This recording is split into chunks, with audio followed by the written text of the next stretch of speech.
As curiosity compels you forward, the figure's head tilts up and notices your presence. I touch tips. It's like one of those like multiple choice novels. It's like, will you fight? Will you run? Will you touch tips? Turn to page 6. Turn to page 8. Turn to page 69. He ate your dick off. Game over.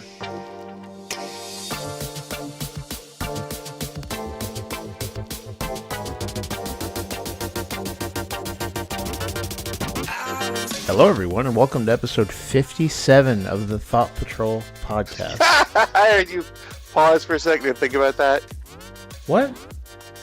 You were like 57. Oh, yeah, I had to go read it because I forgot. So, this week, it is just me and Shawn. We have gone back to a minimalistic structure. Not necessarily. I just couldn't get anyone else to come on. So... but we are back this week to talk to you guys a bit. Literally nothing's happened in video games. Nothing big enough for us to dedicate a huge main topic to. So we'll just roll with it. And hopefully you guys will come along for the ride.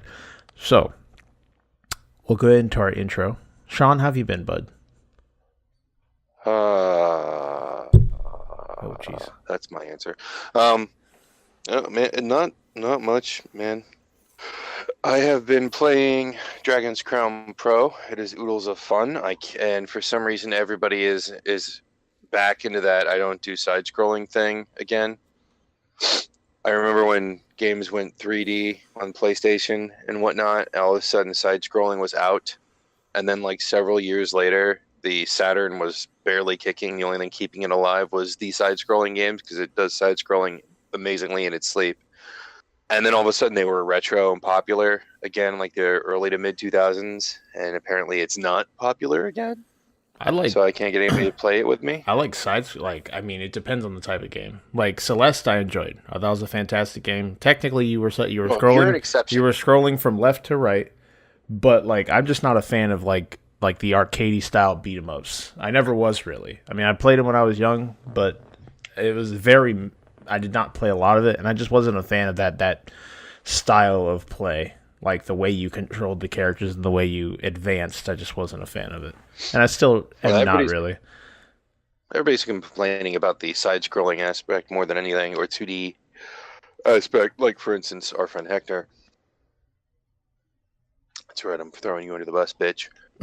Yeah, it's hard to find people that want it. I mean, it's a tremendously popular game, and it's probably the highest refinement of the field. The only other two games I could think of that did any refinement or that might have paved the path before this game was the two Dungeons and Dragons beat 'em up side-scrolling arcade games by Capcom, and was it Guardian Heroes on Saturn? Both of those were pretty fucking amazing, especially Guardian Heroes. This thing takes everything that those three games did and just builds on it, but it's fantastic.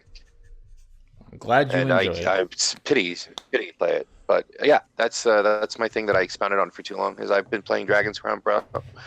I watched like 82 different animes between my boredom and you constantly starting new ones with me.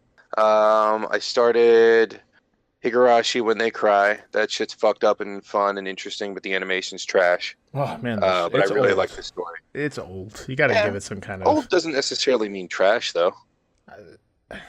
I don't know. Resolution might go down, but if you watch something like Akira, the detail on that is insane, and the frame rate goes up and down depending on scene. Like they've got some frame rates that are just buttery smooth and more frames of animation. There's cartoons or like Ghost in the Shell, for instance. They're not all.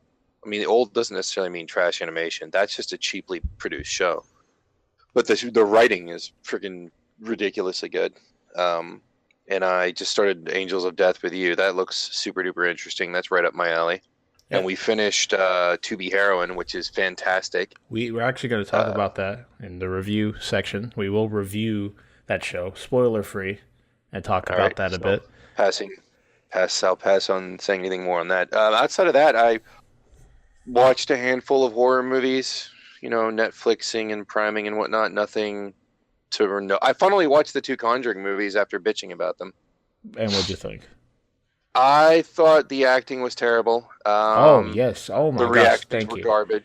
They had some really cringe level moments of acting. I agree 100%. Especially between the 2 ghost hunters. Like the rest of the cast, the families and shit, especially in the second movie, convincing, and the acting was done super well. But the 2 ghost hunters, the ones that have been accused of being fakes their entire the Warrens, were terrible. Super bad lines, super bad dialogue, and especially the dude was a big offender. But the supernatural parts were awesome. The all of that going on, I scared the shit out of my dog. In case you're wondering, It sounded like it. That's why he arced. I really like the special effects. I'm super in love with the Crooked Man. Like I rewatched that scene like 8 times. I'm really interested in the Crooked Man movie and somewhat interested in the Nun movie they have coming out. But as for the Conjuring movies, if they could just take out those 2 idiots that are main characters, they'd be better movies. Just focus on the ghosts and the families and leave the 2 Nimskulls out. Yeah. I guess. Otherwise, I've been struggling with a workplace that has been bouncing their paychecks. That's my week. Your turn. I've been good. I've been playing. I'm thinking the games have been kind of a blur because I've been spending a lot of time not necessarily bouncing around. One of the big things, the big contenders of my time over the last week was World of Warcraft. I did finally get into that. I don't know if I talked about that last week. I think I did. I finally decided to use the 110 boost I got for getting Battle for Azeroth, and I've been just accommodating myself to a holy priest. So we have a healer moving forward, a dedicated one. You were a DPS. No, I'm not. I have a DPS on a different realm, but I was leveling that one from 0, and it's only level 40 something, and I still probably have like another 40 or 50 hours of stuff I have to do in order to finally get that. So that'll be kind of like the character that I'll eventually just work up to 110 just so I could experience most of whatever's going on. It was a frost mage, now it's a fire mage, but you could swap. They have like specializations that you could swap on the fly. As long as you're not actively in combat. So you basically have 3 subclasses that you can hop between. They all kind of work a bit differently. They all follow within the same idea. Like if you're a mage, you'll be throwing spells for the most part, but their rotations change, or there's different elements that make them tick. So like the frost mage, a lot of it is percentage chance. So while you're casting this spell, you have a chance to empower another. And this one has a chance to empower another. But if you're doing like the fire mage, I haven't touched arcane yet, but if you're doing the fire mage, a lot of it's crit chance. So if you crit, then you'll build up a stack thing that will make one of your spells instant cast and do a shitload of damage. And if you get enough crit chance, you can just chain crits and just constantly spam spells. It's very mobile too. A good thing. Like one of the issues I've had with some MMOs I've played, and Final Fantasy has a little bit of a culprit to this, and then that Neverwinter game was a culprit of it, where when you make a mage, you give them too many channels, so too many spells that they have to sit there and cast, and it makes them feel like clunky and slow. And I understand the idea of enforcing you to kind of place your character in a proper spot, but if you're solo grinding and leveling, you just kind of have to sit there and take the hits, and it doesn't. You don't feel. It just feels clunky. It doesn't feel good. But in World of Warcraft, you're very mobile with whatever you're doing. Really, for the most part, there still are some channels, but a lot of it is just understanding the rotations and mechanics of your class and implementing that into a fight, and then moving as much as you can on top whenever you can, so you can keep the enemy either away from you or out of AoEs or whatever. And I like that. I can say, although World of Warcraft still, I understand why it looks like doo-doo. It still looks like doo-doo. I still think it's one of the best feeling MMOs I've played in my personal experience. And it feels good, I can say that.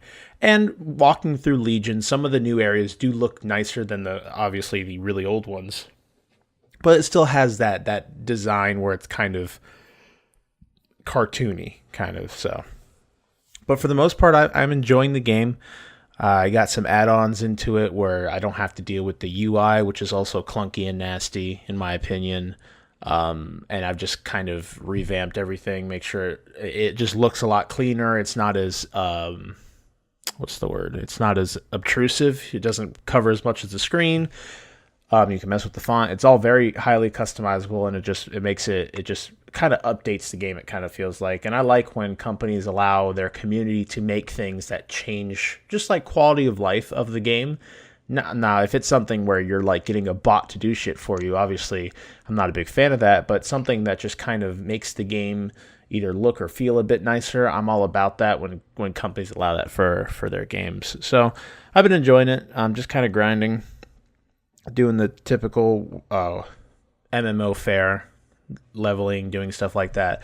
From what I've seen, I like the way, this is super old because this has been out for a while, but I've been playing through Legion, and I like the way that they did the questing in the areas, because all of them, you have your main quest that kind of follows the story of Legion, and then on top of that, they have these, like, all these different like quests that are timed, and then they go on a daily rotation or a weekly rotation. They all give you gear, or they give you resources, and these resources you can use to construct buildings that you can go inside. Like they have a mage's tower, which is like this gigantic one-player kind of arena thing where you go through a bunch of different trials that like test your role. So if you're DPS, you go through a bunch of DPS trials, and they're all like really small raids that you do as one person, where there's like mechanically intensive challenges and a boss that you end up fighting.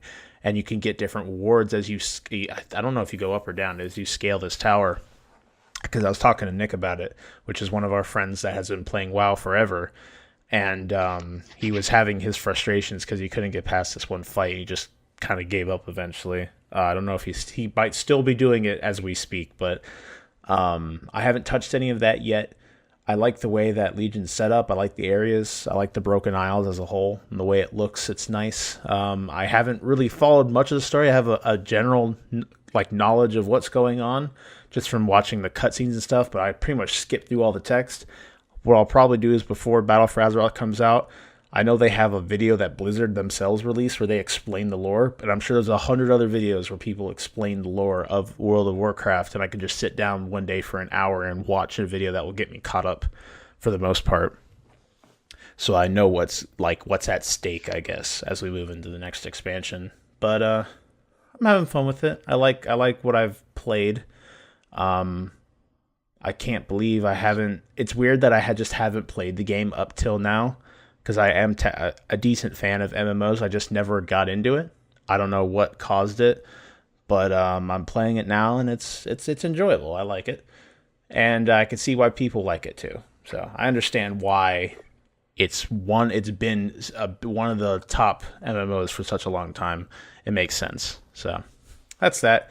Besides that, I don't think I've played any other games. I know we've been doing the streams. I've played Dying Light on stream, which was super fun. That game's just really cool just to kind of like run around and do shit in. And I really like how they implemented the parkour in the game and just the jumping around. And I pretty much played the game exclusively at night, because that's when the big zombies come out that can actually keep up with you while you parkour. So they'll chase your ass up and down rooftops and try and eat your booty hole while you run. And they'll just be all over the place trying to kill you. And it's kind of cool that element of suspense that's added as you just kind of run around and try and do the typical thing you do at night, and being able to like stun them with your UV flashlight or using UV traps to kind of burn them as they can't stay out in the sun and stuff like that. It's a really fun game. It's got me super excited for the second one when that comes out. And yeah, it's all right. I don't think we've been kind of just moving between a bunch of other things on stream. Fade to Silence is still stuff we kind of move through a bit. That game's not very linear. It's kind of open, do your own kind of thing. So it's kind of hard to try and finish, because you have to like build up your camp and do all these other things, survival game fare. But it's fun. It's still glitchy. I know it's still early access, so it's understandable, but it's a cool game. I enjoy what it is, and the changes they're making. It's survival, but they remove a lot of the nuisances from things that you get from a survival game. So like, say you have people, Like, you have to go up to this person and tell them what to do, and then they'll go farm trees or something. But in the game, if you come to an area that can be farmed, all you have to do is start. So say like if it's a grove of trees and you want firewood, if you start cutting, you cut down the first tree, that will make that entire area accessible by your group. And then all you got to do is open the menu and you see your entire group of followers and you just tell them, hey, go farm these trees. And they'll go do it. And they'll do it all in their own time. They have their own energy and stuff like that. So sometimes they'll get tired and go back to camp or whatever. But they'll haul resources for you. If you find like a deer area and you want meat, you just have to hit a deer with an arrow once. It will mark that area as your territory and you can send followers to go work on it and do their thing. And all of it kind of removes all the like the annoyances that you'd have normally, where it's like you have to carry all this shit back, and it makes the followers like a good game mechanic. And I like the changes that they've made with it, and it's a fun game. I mean, it's kind of annoying because there's a permadeath element to it, so you can only die 6 times, and after that 6th death, you lose everything. The game completely resets; it deletes your save, and we had that happen to us actually. That's actually probably in the last YouTube video that went up to the channel, is we had to restart entirely. But knowing everything, it was kind of easy to get back to where we were. You're not doing as much guesswork. But that's about what I've been playing for games. It's been cool. Been enjoying streaming with all you guys out there, everyone that can tune in. I know Funny Guy.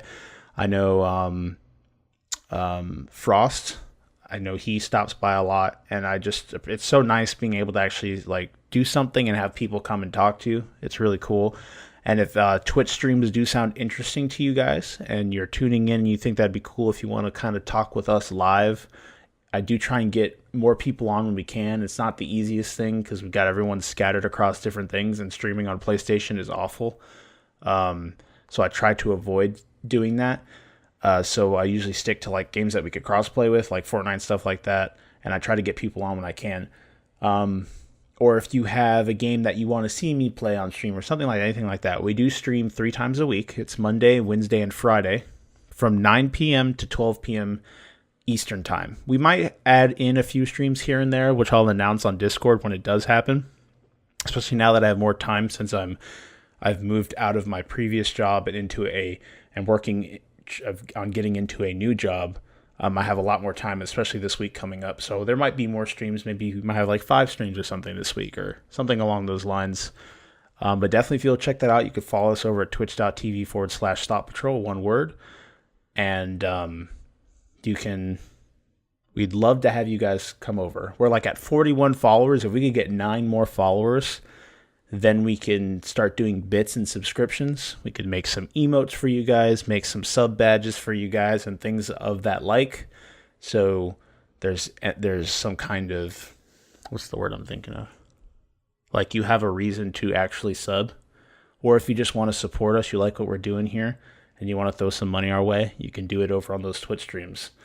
Might have to set up a PayPal too, so people can donate money so they don't have to do it while we're live. But we'll figure that all out. We just got to get there first. So if you can do that for us, we greatly appreciate it. Head over to the Twitch channel and just follow. Even if you don't watch the streams, we need 9 more and we'll be good to go. So it's very exciting stuff. Very exciting stuff. So I'm glad you could join me this week, Shawn. Me too. Definitely. Oh, anime. I didn't talk about that. Fuck. And now, I know Shawn doesn't enjoy it much, but I watched this dope ass fucking anime called, what's it called? I think it's Hana. Mega titties. It's like Hanebado. I think it's Hanebado or something like that. And it's literally an anime. And if you guys out there watch anime or you're like within some kind of community that talks about it, a lot of people are actually talking about it. It's like an anime. It's like a new sports anime for badminton, which is like they have these little like the shuttlecock things, these weird like things with feathers on them that they hit between each other. It's almost kind of like a mixture of, well, it definitely, I don't know if it originated from tennis. I'm pretty sure it's like the wiffle ball version of tennis. Yeah, you're smacking the thing. It's interesting because the thing can't hit the floor, so it feels kind of like a mix between volleyball and tennis too. So I've actually watched, I don't know, I had some kind of feeling. I went on YouTube and watched like live games of this shit, and these people go fucking in when they're playing badminton. It's insane how hard these people are hitting this thing, trying to knock it or like make it hit the ground on the other side, especially like in doubles. That shit's insane. These people are fucking beaming this. Like, you could probably fracture someone's skull getting hit by this thing. They're hitting it so hard, and it was crazy seeing them do it just like IRL. But the show so far is pretty interesting. I mean, it's a sports anime, so a lot of it is, you got sports, you got the typical fare, we're going to tournaments or we're trying to make ourselves better, and then there's just character development along the way. Someone has some kind of fucked up past, blah, blah, blah. Typical sports anime stuff. And it's pretty quality. I watched the second episode today, and I watched it with Chris, my next-door neighbor, or used to be next-door neighbor, and we're both really enjoying it. It's actually really good. I like the writing in it so far isn't awful, or for a sports anime. And it's quite enjoyable. I like it. When I first heard about it, I thought I'm probably not going to watch this, and then I saw some videos on it and people doing like sharing memes of it and shit like that. I'm like, I'll give it a try, and I ended up enjoying it a lot. The animation in it is fucking fantastic. Like, it's crazy. Like, especially in the second episode, they had a lot of scenes where they didn't have to animate it, but they animated it anyway. Like, they had like a close up of one of the characters. It could have easily been just a still image of a face and whatever, they're making noise or whatever, but they decide that actually there's actual motion in it and it's moving, and it's just, when they're actually going at each other on the court, it's fluid as fuck. You got camera movements going all over the place. It's just really pretty overall. All the characters look nice, at least all the main characters, and I'm just excited. The only thing that sucks that I don't really like is the opening song isn't the best. It's kind of doo-doo. And the ending song, they actually had an ending this week. The ending song would fit it. It's like it's like high action guitar going on. I'm like, why the fuck is this over here and not over here? They need to switch places and it'd be fine. But at least it goes with the music. You can't say that about My Hero's opening. Shit's so unsynced, it's weird. So that's that. Been enjoying what I've been watching, and I'm just excited to see more of Hane Bado or whatever.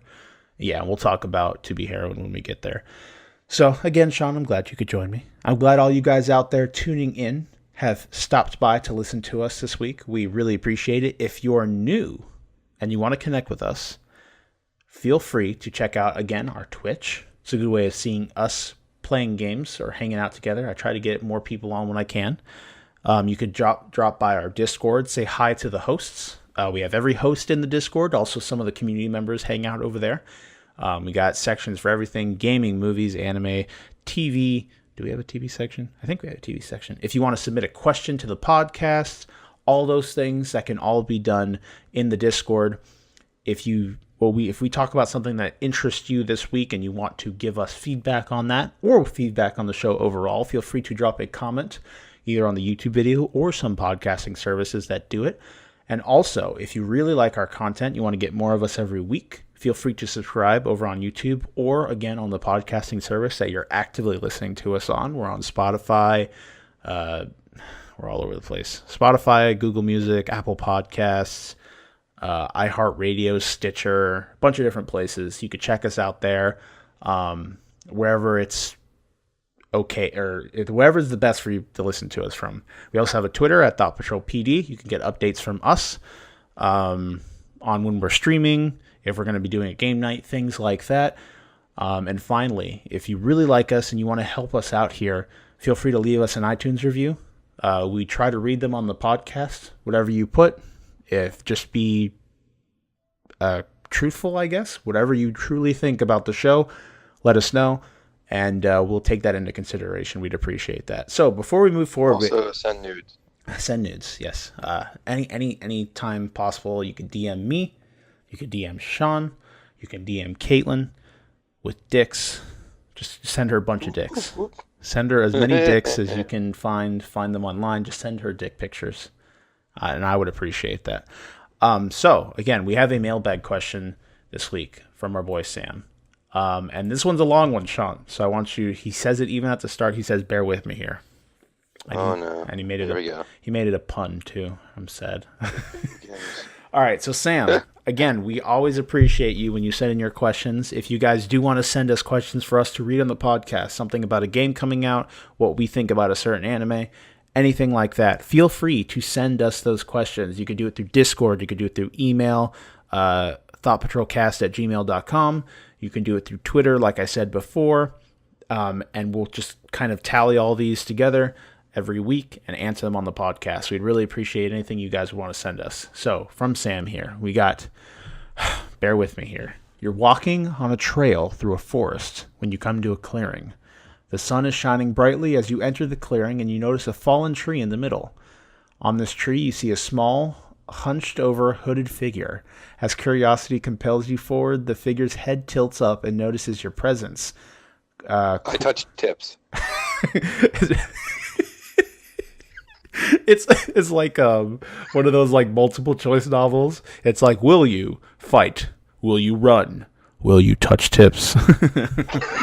Turn to page 6. Turn to page 8. Turn to page 69. He ate your dick off. Game over. Sweet. Yeah, dude. I've always wanted to have like a nub for a wiener. Yeah, I always wanted my dick to be devoured by a strange homeless guy in the woods. Yeah, dude. That sounds... you got me excited. It's been quite a while, Yeah. young one. The small figure croaks in a somewhat familiar voice from your youth. I knew you would find me one day, and I'm glad you did. It continued clearing its throat. I have a question for you. I already hate Sam for this. I want you to know that. I have a question for you. Tell me this. What games this holiday season will be major successes and which games will be utter failures? It asked with the sincerest of tones. I hope you get fleas on your testicles, Sam. I love you. But, as soon as for 3 days, you just can't get rid of them. As soon as it asked this conundrum, the small hooded figure vanished in a cloud of periwinkle blue mist, and all that remained with a small pendant with a lightning bolt encased by a circle. Sam, since you started this, I better get a continuation to this story with a question in there somewhere next week. I would love to hear. You would make him do that. He started it. I want to see where this story goes. Fucking Slimer and Bumblebee in a 69 or some bullshit. Dude, he left us on a thing. There's an amulet on the ground now. Periwinkle blue mist. No, he didn't. Intrigued. Let Gay Yoda come in, fucking ask us a question, and then twinkle toes out to South Beach. I'm intrigued. I want to see what happens next in this story, and I hope it gets smutty. I'm all about smut. Oh my god, you're a bad person. You're just a bad person. All right, so let's look at games coming out this summer or this fall. Obviously, some of the bigger ones. We got Battlefield 1. We got Red Dead Redemption 2. We got. Lord. Wait, let me actually get there. Oh God! All right. So what starts fall? September? I'd say September starts fall. Yeah, I'd say September starts fall. So for September, we got a few things. Destiny 2 is coming out with its DLC. We have Spider-Man, obviously, on September 7th. Shadow of the Tomb Raider is coming out on September 14th.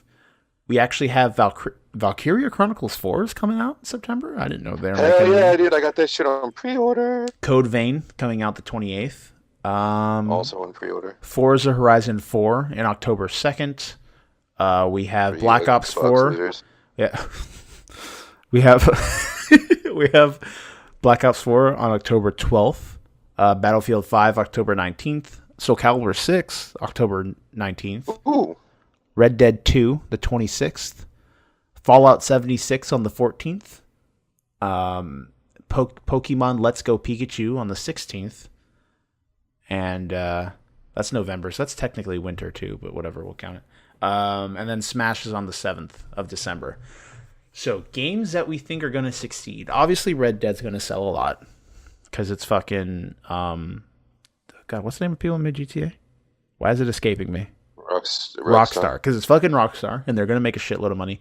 Spider-Man, I think, is going to do well because there's a bunch of people that own PlayStations and a bunch of people that like Spider-Man. So I think that game might do pretty well.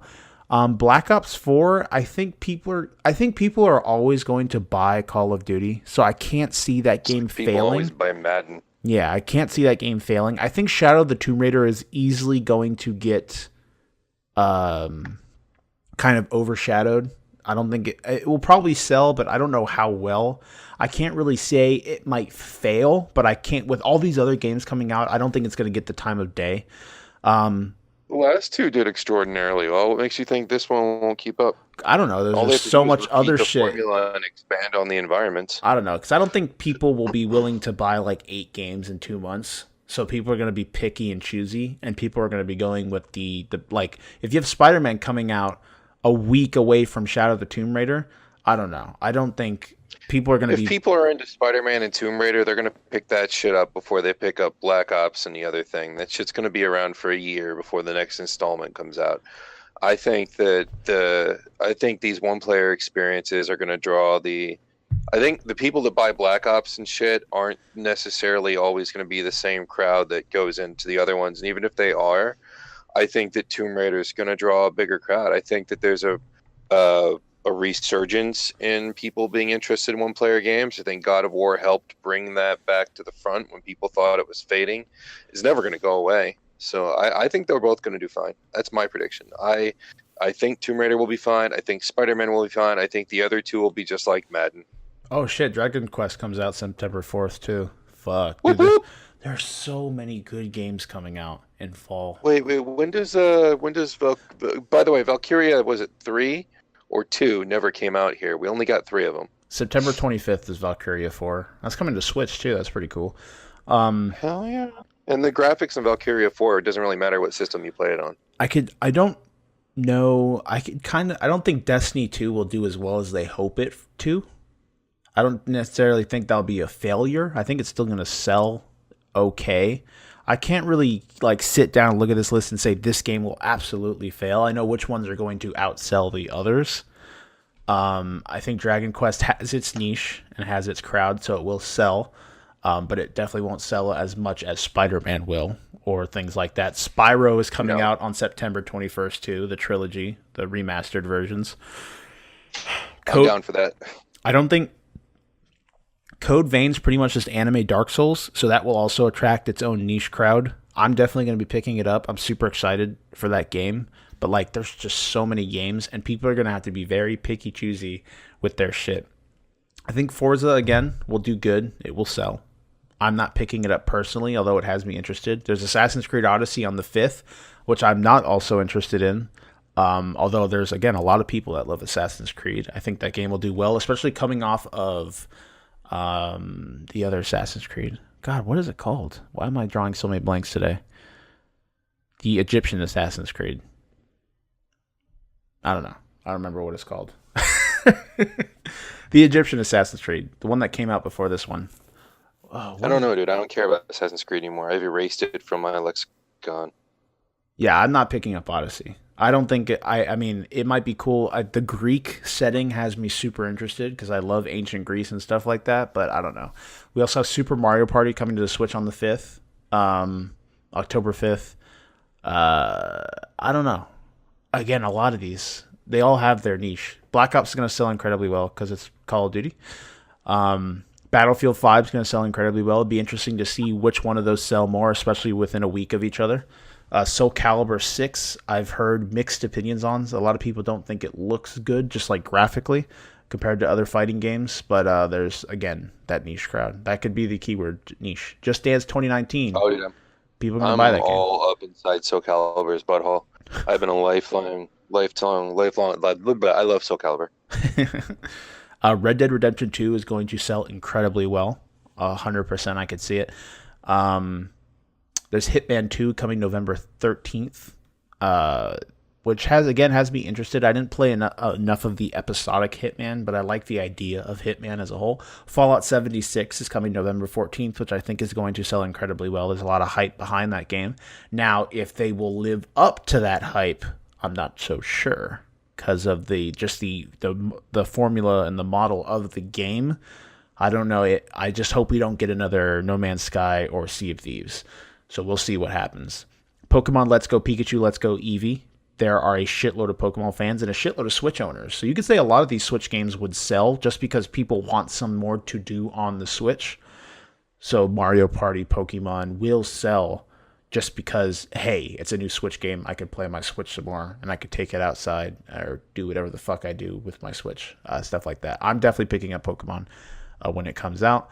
And then finally, we have Just Cause 4, which I've never been a fan of the Just Cause series, so I don't know how well it's done in the past. I know that they've sold enough to make more of them, and they have their own crowd. And then, of course, sucks. Super Smash Bros. Ultimate coming December 7th. That game's going to fucking annihilate as well, just again because there's so many Switch users. There's a lot of those consoles just kind of spread out, and people just want more to do on that, especially a first-party Nintendo game. Shit. All right, so let's add a little bit more to this question, Shawn. So what do we think are going to be the top 3 sellers for fall? What do we think are going to be the bottom 3 sellers for fall? And again, it's all speculation, so we have no idea. 3 sellers are all going to be niche titles. Yeah, I think so too. All the niche titles will be. I would reckon, as good as it is, people that pick up Dragon Quest are going to be the same people that picked up Persona. Yeah. Persona 5 did incredibly well for the other games that were around it. Like, I don't know. Well, I think Persona 5 was sold off of anime appeal. I mean, the media blitz that they did on it really played off the characters. I don't think as many people. I mean, it's been a growing franchise. They've had 4 anime series, if you count that weird ass golden add-on. Yeah, and you've got the Shin Megami Tensei ones that I'm including in there. Dude, I want to play this game again. I googled it and I'm excited. The 2Q games on 3DS, which expanded the exposure to the younger crowd.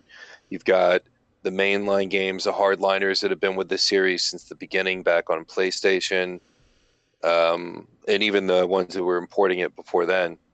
I think the first Shin Megami Tensei was on Super Nintendo or something like that. I don't remember. Don't quote me on that. So I think that it's going to be picked up by the RPG crowd, but the RPG crowd isn't huge. No, let me rephrase: the Shawn RPG crowd, not the Caitlyn RPG crowd. Caitlyn, Tyler, you also, but not entirely you. The ones who play the American style, go anywhere, do anything, bores the shit out of Shawn games. Yeah. That crowd will not buy it, but the crowds that are into JRPGs that like a little bit more nuance, they'll be all over that shit. But that's still not a big enough crowd to be put it at the top of the list. Yeah. So I would say Spider-Man for sure is going to be number 1. I would say, I think probably the fucktard shooter game I hate. Black Ops? Yeah, Black Ops. No, Battlefield doesn't have enough trust to come out on top. I think Black Ops will probably be in there because, the Maddens are always big sellers and Black Ops is a sports game. And what else did we talk about? The Red Dead, I think, would be in there. Yeah, and Red Dead. I don't like the idea of cowboy video games. Does not interest me. But people have been like shitting out love for that game since somebody said, "What if we had a sequel?" So the last thing I see for Persona 5 sales was in May 14th of 2018. It hit 2.2 mil, which is the highest for the series. But compared to something like Call of Duty, something like Battlefield, it's chump change. So I definitely agree with what you're saying. Fantastic game, by the way. If you have not played Persona 5, what the fuck are you doing with life? You're dead to me. That includes you, Shawn, you piece of shit. Yeah, I know. Just like holds his head in shame. So that was your. So you said your bottom 3, or no? That was your top 3. No, those are my top 3. Bottom 3 would be Code Vein. And no, that doesn't mean it's small chump change, but out of the big releases you're talking about, my bottom 3 would probably be Code Vein, Dragon Quest, and did you include Valkyria? It's in there. I mean, if you want to. Yeah, then I'd say Valkyria, because Valkyria is super duper niche. Valkyria is like a alternate history, third-person, turn-based strategy RPG visual novel. Okay. Hybrid. So I played the first one. The first one's fucking fantastic, but death is permanent. And every character you have has a personality. Yeah, it's and like you pick up your characters. Fire Emblem. Fire Emblem operates the same way. Although they have a little bitch mode where your characters don't stay dead. But that's for little bitches, like I said. Yeah. Valkyria doesn't really give you that option. Like every character has storylines. They all contribute something. If one dies, they disappear from the story. Yeah. And it's super moving. It's just really good. The action's fun. It's addictive. I had to stop playing the first one because, for the same reason that I had to lay off of playing Final Fantasy X back in the day, because I was staying up all night in battles. And if I lost somebody in a battle, I would reset, because I'm fucking obsessive. If I Yeah. lost somebody in a battle, I didn't reset just because I didn't want to lose the person. It wasn't just me going total bitch mode. That was like half of it. It was me not getting a perfect in battle would make me twitch. So I would sit there. I had one battle that was you had to divide your forces three ways, and the enemy was just like they had a tank on the left side, a tank on the right side, and then one narrow path that was just filled with fucking gunners. And I only had, I don't know, like 8 people, and then you have your tank. Because the first one you just got your tank and whoever you can bring along. And I remember I sent the tank up the center path, and that path was okay, but by the time it finished with the tank it was fighting, the tank to the left was shooting over some water, and it was just totaled. I couldn't do much with it besides move it out of range. And the other one just kept fucking trouncing my people, and it took me all night to fucking finish that map, and that game will kill you. But it's super fun. But Okay. I don't think that there's that many people that remember it, to be honest. I don't know. I don't know what the audience is like, so I'm putting that one at the bottom too. Code Vein, I mean, the crowd that plays the super challenging games is diehard, but small enough to make them successful when one comes out. But there's only like 8 of them if you're talking about the 3-dimensional ones. So I don't think that's gonna like blow up anybody's brains, but I think there'll be success. And then yeah, so yeah, that's what I've got. I already said the other one. Okay. I'd say my top three would be. It's gonna be Spider-Man. I'm thinking Spider-Man, Red Dead, and Black Ops. I don't know if that's exactly what you said. I think it was close. That is exactly what I said. Okay. Yes. I think the same thing. I think those are just like too big to put aside. I think the lowest selling ones I think we'll see. I want to say. I think Code Vein, Dragon Quest, and oh my god, I'm almost exactly saying what you. I think Code Vein, Dragon Quest, and I think Odyssey is going to sell well. I don't know. I think Code Vein, Dragon Quest, and I've heard so much bad about SoCal. I'm just going to say SoCal to be different. So we're not saying the exact same thing. Now, amongst this list of shit that we talked about, what is one game from this list that you would recommend someone amongst all of the hecticness of fall coming up? Out of all the games, what is one that you would love for someone in the audience to pick up despite everything else? Dragon Quest. Okay.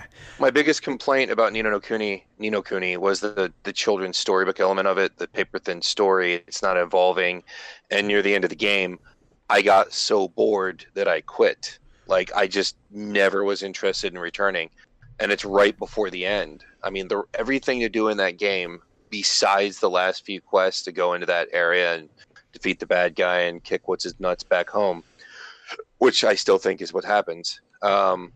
Is busy work. It's interesting busy work, but it's very time consuming and not fun. So it feels a lot like playing the Fallout Vault game, where it's super fun and addictive for the first few hours, and then it grinds to a halt, and then it's just waiting till you have enough resources, and every 5 seconds there's something bad happening. Only it's that without the bad happening, and it just kind of I enjoyed it. I still enjoy the idea, but I can only do 1 or 2 of the scissors paper rock scale battles and leave and come back with resources so many times to put up a few more upgrades or put a new farm down before I'm just like this is boring. And it got really boring for me, and because of the lack of depth and story, I got my fun by seeing the visuals, exploring new areas. Some of the combat was playing through that, just exploring places and completing it, was fun and colorful, but again, I wanted more than a children's storybook. I didn't know that was the style of game it was. At first, it was a point of admiration, and over time, it just soured on me.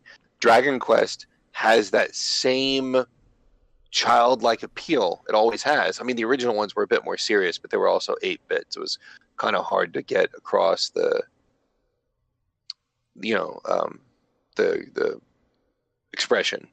When they got into 16 and 32 and so on, they were able to more animate the characters and give you more of the color. And I think Dragon Quest would give people a deeper experience, but just as fun a story. Probably a much more fun story, but still give you kind of that storybook element. So that, I guess, long and the short of it is, I think that is the game that I think people should experience, because I don't think Dragon Quest hasn't picked up nearly as many fans as Final Fantasy has. It's just as good a game. It's just more visually, it's more of a cartoon and less, serious. Like Final Fantasy is always heavy. Yeah. If you've never played, I think that it would give people a good crossover. For you guys out there listening, if you've never played Dragon Quest and you like the look of, and you watched Dragon Ball Z as a kid, it's like the exact same artist. So the style to the characters, it falls into the kind of like the idea of Ni no Kuni, where although it's not necessarily an ode to Dragon Ball, but that artist is the same, so you get that nostalgic feel because you see characters that look like Dragon Ball characters, just in a different setting. Yeah, but they're very much not Dragon Ball characters. They have their own kind of feel to them, but they do have the pointy nose. Yeah, they look the same. Hair. Yeah. So that is a good recommendation. I would say I would recommend to people that aren't looking into it, Code Vein, mostly because I think although the formula for the fighting and the combat for the most part is the same, except you have a buddy with you, like an NPC buddy, as Dark Souls. I think the idea that they're focusing on a narrative and these characters that you actually have walk around with you actually have developing stories on top of the story, the main story for the show, the game. I like the idea of more of a narrative focus than just kind of dropping you in a world and letting you figure it out on your own. Like Dark Souls normally does. Although that's cool in its own way, it's been done so many times already because there's so many Dark Souls games. It's nice seeing more of I can't say this too loud or Kent will come, a linear approach to Dark Souls in at least in a narrative sense. And I like that idea. Just sounds nice. The challenge games, when they first popped up, they had a plot. They were just super tough. Yeah. Well, I'm talking about in reference. I'm talking just in reference to Dark Souls, because the idea is more of you're dropped in a world and you discover it by playing, instead of them actually like, oh, this is you, this is the world, this is what's going on. Although they do that in Dark Souls to a degree, a lot of it is you're just in the world, and then it's just pay attention and kind of figure out those small details that they've put in the design of the world. Where this one's more of you have characters that talk, you have cutscenes. There's more of a push for an actual narrative. Although that may sound bad, but you know what I mean. So I'd say look into that if you're even a fan of anime. It has that style, that feel of like the 3D anime games, and it looks cool. The designs look cool. I like the look of the characters. I like the character customization. I like Dark Souls. I'm definitely going to be picking it up. And if you haven't heard of it before, just look up a few videos on it, see if it's your slice of cake. So that's that. We could actually make that our main topic, dude. Thank you, Sam. When we were lost, you gave us light. So let's move forward. South Beach Yoda. Yeah, dude, South Beach Yoda. Let's move forward. We got a few articles that have been that have come out this week. Some interesting things that I want to talk about. So let's move in. Actually, wait a second. Why am I going straight in the news? We got a bunch of other things we got to talk about first. We got box office tops, fellas. Let's see what kind of movies have been doing good. Shawn, what do you think is number one in the theaters right now this weekend, July 6th to July 8th? Ant-Man, seconded by Jurassic Pork, which I saw. Okay. I'll take that. At number one, we do in fact have Ant-Man and the Wasp, pulling $76 million for the weekend in its opening weekend, which is a decent pull for opening weekend, I guess, especially with other bigs in the theater. At number 2, we actually have Incredibles 2, pulling in $29 million for the weekend, sitting at a total of $504 million in its 4th week. At number 3, we have Jurassic World Fallen Kingdom, pulling in $28 million, sitting at a total of $333 million in its 3rd week. At number 4, we have The First Purge, pulling in $17 million, with a total of $31 million in its 1st week. At number 5, we have Sicario, Day of the Soldado, pulling $7 million for the weekend, with a total gross of $35 million in its 2nd week. A few other new things that come out. Sorry to Bother You, which was a comedy about call. Was it? What do you do, Shawn? A call center? It's a telemarketer. Yeah. That looks hilarious as fuck. It does look really funny. That is in 16th place with $717,000 for the weekend in its 1st weekend. We have something called Ryuichi Sakamoto Coda. I don't know where the hell that's $12 million. It played in one theater, or not $12 million, $12,000. It played in one theater, and that's its opening week. Other Solo is sitting in 14th place with almost $1 million for the weekend, sitting at $210 million. Right behind it is Avengers Infinity War, pulling $865,000 with a total of almost $700,000 domestic gross. And yeah, there's not much. Is Hereditary in here still? It is at 13th place, pulling in $1 million for the weekend, sitting at a total of $41 million. So interesting things here. It's a fantastic movie, but yeah, a garbage ending. I heard it was really good. Like everyone's throwing around everyone's throwing around the terms that's like smart humor is back. That's what I've been hearing from a lot of people. But I like happy yet to see it. Ending horror movies, and spoiler alert, it doesn't end happy. But that's the same studio that prides themselves on making unhappy ending movies like The Witch. So yeah. All right, now we have box office tops are over. We have our review corner. Like I was saying earlier, we are going to be talking a little bit about, give a spoiler-free review of To Be Heroine, which is a anime that it's interesting. It doesn't fall into the typical anime, and we'll explain why. It's got 7 episodes, being complete at 7 episodes, so it's a shorter series. Let me actually look up some information on it real quick on Mal. That's what I call being prepared, baby. All the time, boy. So To Be Heroine on my anime list has a score of 6.90. I'm not going to go over the synopsis. Everything on that fucking line, don't go by that. Everything on that site is a 6.9. It's ridiculous, or 7.9. It's just a don't. Yeah. So this show premiered spring of 2018. It is under the studio Howliners Animation League, which sounds interesting. Is that like a group? They're good.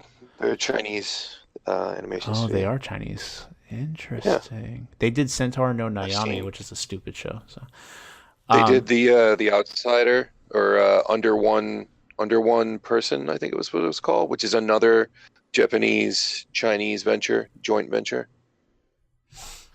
So this is a spiritual kind of successor to Be Hero, which is by the same group of people. And I've heard that To Be Hero, which is more of a comedy, kind of had the same idea where there's a lot of symbolism involved. I haven't seen it though, so I have no idea. But I think also one of the characters is in that world as well. So that's the show.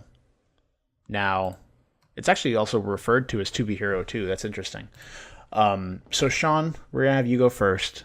You're more eloquent than I am. What are your thoughts on this show? Initially compared to finishing it? Because I know initially we had kind of different thoughts than what we did once we kind of pieced everything together, because the show is kind of... The pacing's odd because we're jumping through time a lot, like in between flashbacks, present day, and alternate worlds kind of going on. Yeah, definitely. So what were your thoughts initially compared to when you finished it? That pretty much sums it up. Yeah. Like they dropped hints that we started to clue in on near the end of the first series, but it was all conjecture. I think by the second or third episode, I think I clued into it first, and you jumped on the wagon right after me, or vice versa. It doesn't really matter. The point being is that it doesn't make things clear to you what's going on ever until like the last 3 episodes. About halfway through, you start to get an idea and you're only half right. So it's one of those things, they really don't reveal things until the end, and that doesn't sit well with a lot of people. In traditional Western storytelling, things are done in bursts, and then you get time to ride out that plot relevancy burst, and then you move on, and so on. Even with a M. Night Shyamalan Ding Dong, M. Night Shyamalan story, he still works in bursts, and you ride that information burst out until the next one. Things are meted out in a very specific fashion. And with this, there are layers to the story, and they don't give a fuck if you caught them or not.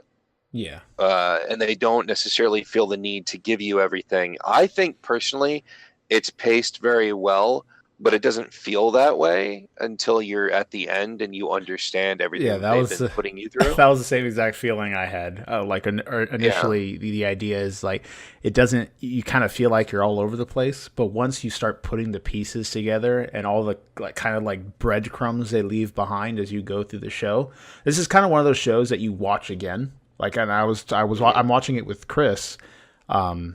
And watching it again, you see all these breadcrumbs. And it's crazy when you like go back to think about it, which is something you can't always do because you forget small details. Like you're saying, they leave layers. They don't give a shit because it might be a small reference you'll get in one episode that will lead to something else that you can kind of start piecing together. And if you missed it, they're not going to hold your hand and give you another like clue in on it. You have to kind of piece those together on your own to understand kind of what's truly going on. And watching if we hadn't watched it together, I think it would have been a more difficult watch. Because we were sitting there. Anytime I had an epiphany on something, we would stop and discuss it, and vice versa.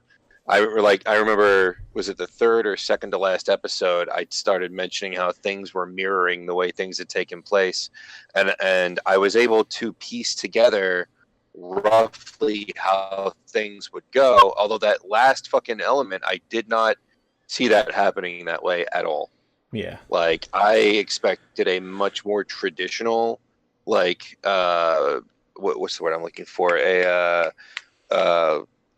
Conclusion? No, what's that sci-fi cyberpunk game? They made 3 of them. The second one sucked. They were on computer, and then they made 4 of them. 5. 1, 2, 3. Sci-fi Deus Ex Machina. Oh, okay. Yeah. I was expecting more of a Deus Ex Machina happy ending, like for them going, "Oh, this is happening because happens to be like the cosmic cube scenario." A Deus Ex Machina is something that exists just to justify a change in the story. Yeah.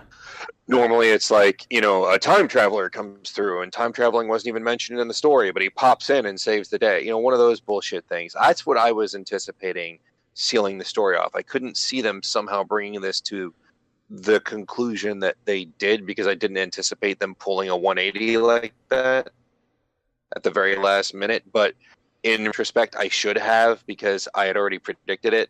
I just didn't pay attention to what I was saying, if that makes any sense. Yeah.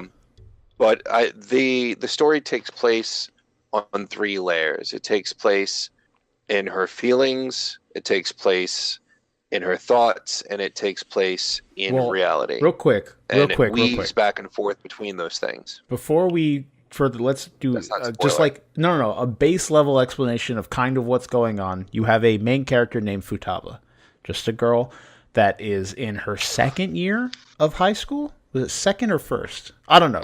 She's a senior. Whatever. She's in school. Senior. Oh yeah, because she's getting ready. They're doing entrance exams. Yeah, she's getting ready to kind of find a school, and now the main setting.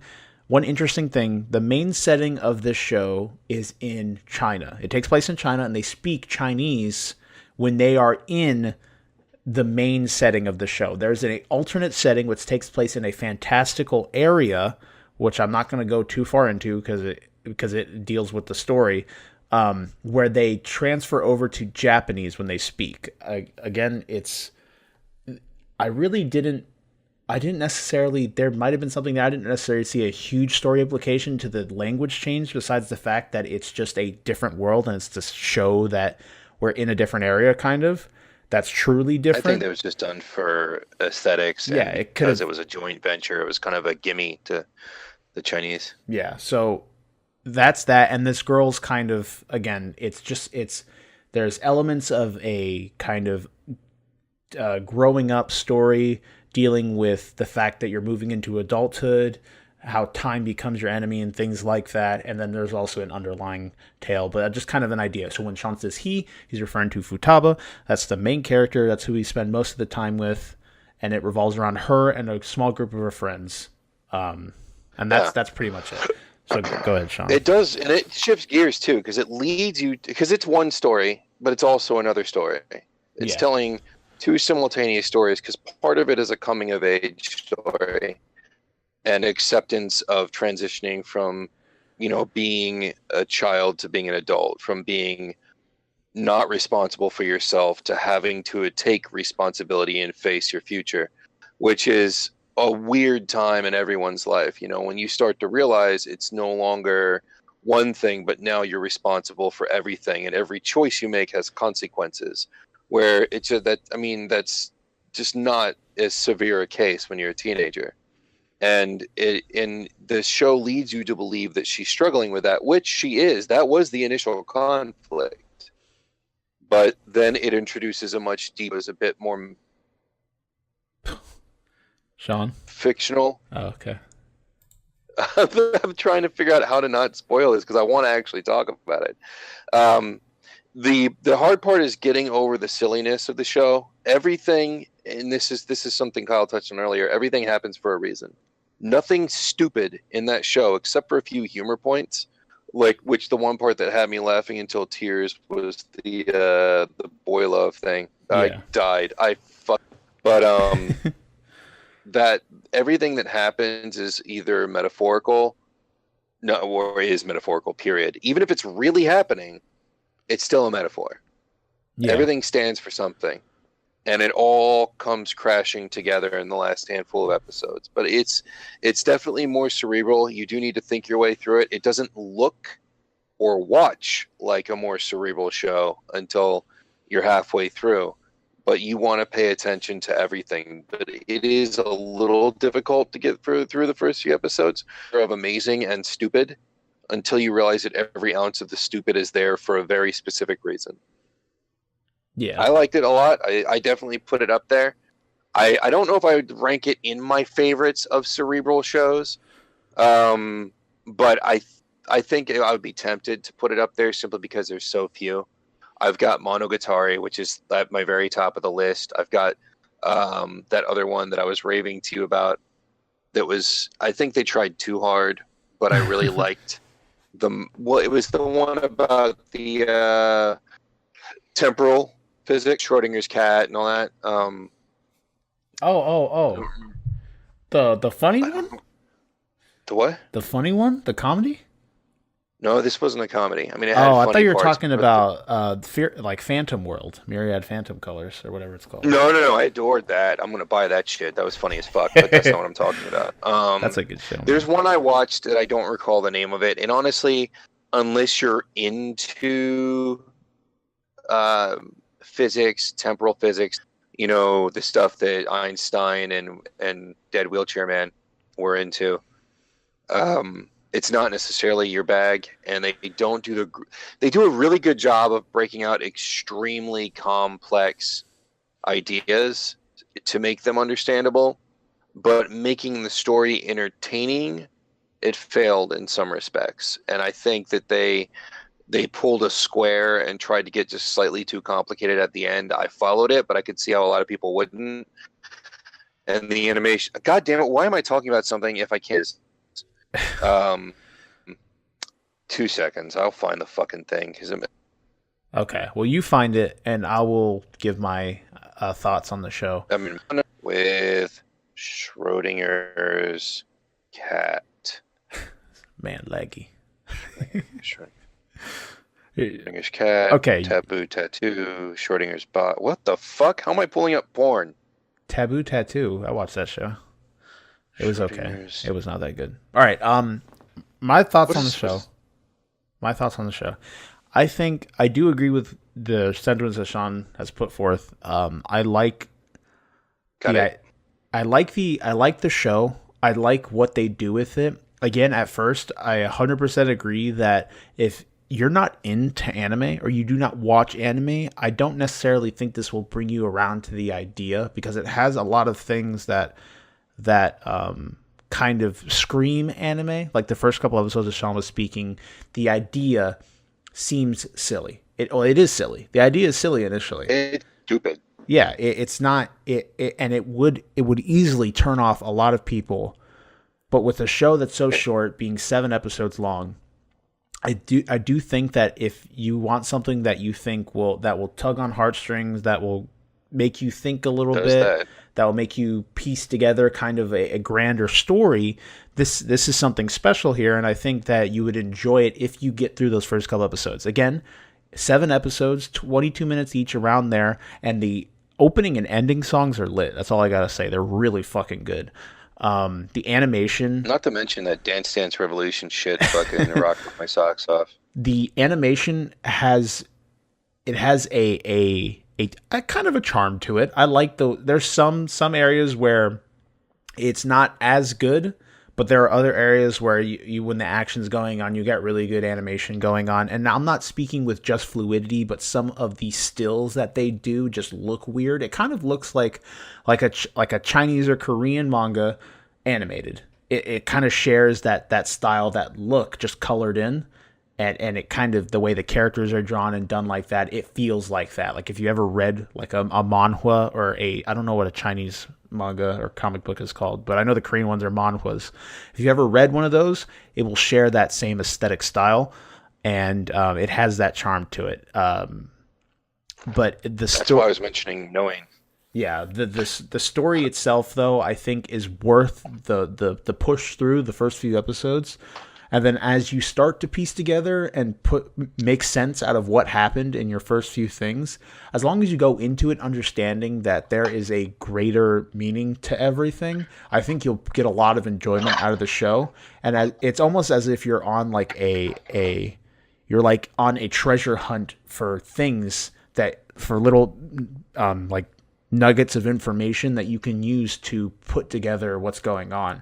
And remembering certain scenes that may seem dumb initially, later on when they are like given reason, it just feels good. It feels like you've done something, and that like it's a mystery. This thing's a mystery first and foremost. You do not know why things are happening, but instead of the character being the one trying to unravel the mystery, which does happen for like a episode, 2 episodes, there is an actual mystery somebody's trying to figure out. But for the viewer, you're the detective. You're from the jump. You are piecing together clues that the team, the writers, are giving you to try and figure out why things are happening. And that's very much a clear thing. Like the whole time, Kyle and I tend to track fine details a lot. Whereas Kyle tracks he works a little bit differently when he pays attention to like certain character motivations and shit, and I'm paying attention to like how somebody tied their fucking shoe. And between us, we were pretty much on top of things throughout the show. But it does require a memory, and they do give you a roadmap if you're paying attention. The breadcrumbs. You'll see them, definitely. There are a lot of things in... Whether you recognize that they're breadcrumbs or not, that's an entirely different story. Yeah. There's one specific crumb that I had, because they don't give you everything. Some of it you just kind of have to feel, because it is a very emotional journey. They don't explain how everything happens or why everything happens. We discussed it via text, I think, last night. And I think we've got it nailed down pretty solid. But they do leave some of it for you to decide why and how and where and so on. Yeah. And you mentioned something real quick, the manga artwork. The show on quantum physics that I watched, the science fiction show, moved very similarly in terms of the story being very confusing and dropping breadcrumbs. It didn't do nearly as good a job. I think it spent more time just trying to explain the concept of quantum physics to viewers so that they could understand the story. Mm-hmm. But it was animated in a similar fashion. You remember because you mentioned that this show splits between 2 and 3 different types of animation.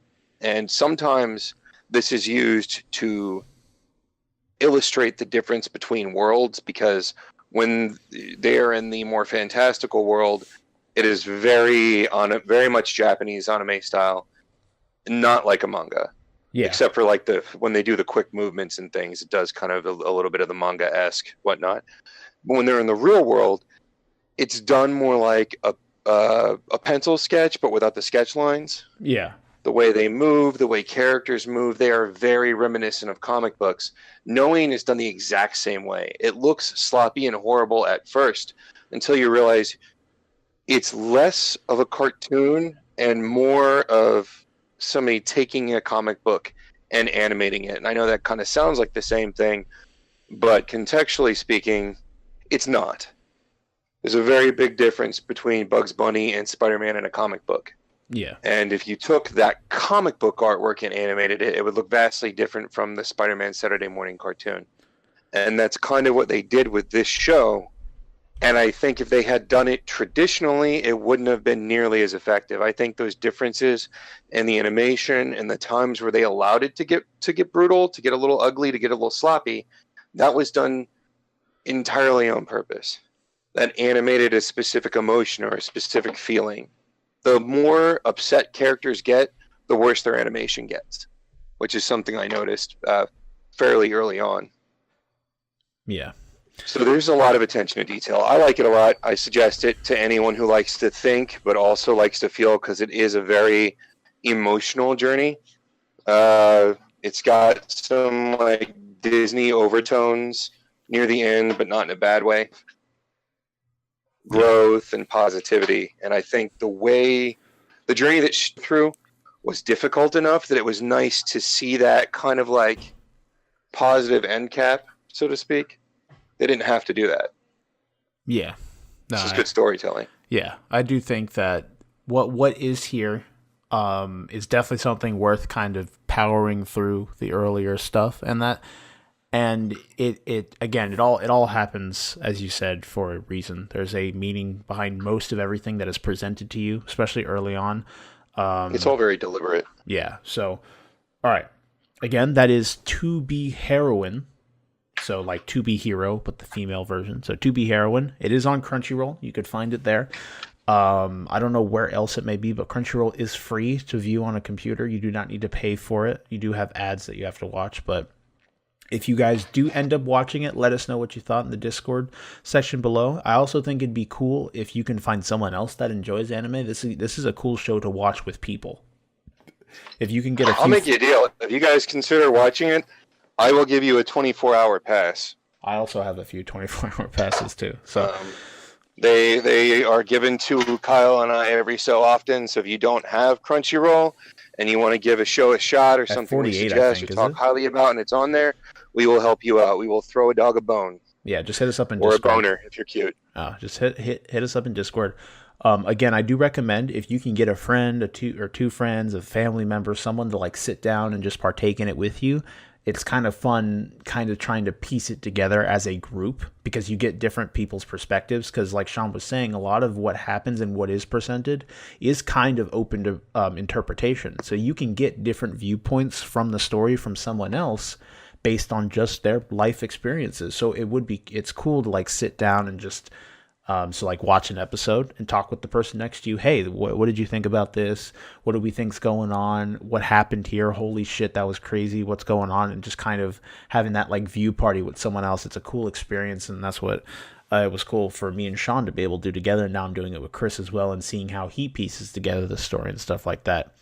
Really cool show. I'm thinking we're going to get a similar opportunity with this Angels of Death show, because it seems like there's layers within layers of that. I don't think it's got nearly as much love behind it, but I think that they're doing a pretty good job so far, at least with one episode, to kind of give you tiny little morsels of confusion that I think will start to make more sense as it goes, of course. Yeah, I'm excited to see. But I want to see if we can figure it out before it's done, because I think right now our biggest problem is we're confronted with traditional horror movie explanations, and we've watched so much anime that I think some of it we're injecting, and I don't know if it's going to follow those expectations. Yeah, we'll have to see what happens. It's definitely interesting though, and I'm a fan of horror anime, just because you don't see it often. And anime does like everything, and for one thing that it doesn't do, it's horror often. So it's cool to see them kind of, and I like Japanese horror and that like psychological aspect to it as they step into that, because it's not just like ooh jump scare. It's more of like that we're here to hit you on a level where it will let you, you won't sleep at night. Not that like you're going to jump for a second. It's something that will kind of dig into you, and you'll see later, or you'll as you think about it, it will burrow itself into you, kind of. Very much. Which is cool. Well, Eastern horror tends to work more internally than externally. Normally the threat isn't just, it's not as simple as just getting killed by the monster. Yeah. Oftentimes there's a deeper layer to it, especially when you're thinking about a soul as an eternal construct. Definitely. But I think, what would you suggest if you were to suggest 3 horror anime right off the top of your head? What do you think you would suggest for people to give a shot at? I haven't seen a lot, to be honest. I thought Another was okay. I thought it was pretty. It was decent. I mean, I didn't love it. I deeply enjoyed Another. I would definitely suggest that one. That would be that'd be one of my top picks. I'd also pick. I guess it was not as much. It's. I think it's a little bit more mystery than horror. But do you remember? It's the one I always get confused with Another. I always say one title instead of the other one. The one where the guy travels like 3 minutes back in time, but then he accidentally jumps back to his childhood. Erased, yeah. Oh yeah, that's much more. Oh, definitely. I would consider that a lot more of a mystery thriller, but I still 100%. Still got. I recommend it 100% though. It's so creepy good. as fuck though. Oh yeah, it gets like stupid creepy, and I would say Parasite. Parasite was excellent. Oh yeah, if you're Parasite's like a sci-fi action horror. Yeah, I could see that. Parasite's fantastic. It's body horror. Too. I love Parasite. Yeah. Man, Parasite was fucking good. That opening was also fantastic. All right, so what do we give To Be Heroine out of 5? I give it 6 lack of nude scenes out of 20. 6 out of 20. Yeah, I kept expecting some sort of unwelcome. What is that? Would have been a show 5? That would have been completely ruined. No, seriously, it would have been ruined. I thought they were gonna. I kept expecting them to fuck up. I've seen so many horrible anime in the last few weeks. I didn't tell you why, but do you remember when I told you about that weird ass fucking one I stumbled on that had hentai scenes in it for inexplicable reasons? Yeah. Like it was like 30 minutes of really deep introspection, then 5 minutes of porn and I can't. Well, I have a long story short. One of my friends at work, who's a good buddy of mine, we've basically threatened. I don't know how you can explain it. You ever done a dare where you dare each other to do awful shit to see who buckles first? All the time, dude. Okay. Well, the dare is a hentai dare, and I don't watch hentai because it's fucking garbage. The only one I've ever seen that I got any amount of interest off of was Uratsuki Doji, and that's a stretch. Only because the idea behind that was fairly terrifying. But so we basically end up picking one. The other one has to watch. And so I've seen 3, and I think I'm going to let him win because I can't do it anymore. Although Antony did suggest that I pick this one that's absolutely fucking revolting, and I may do that.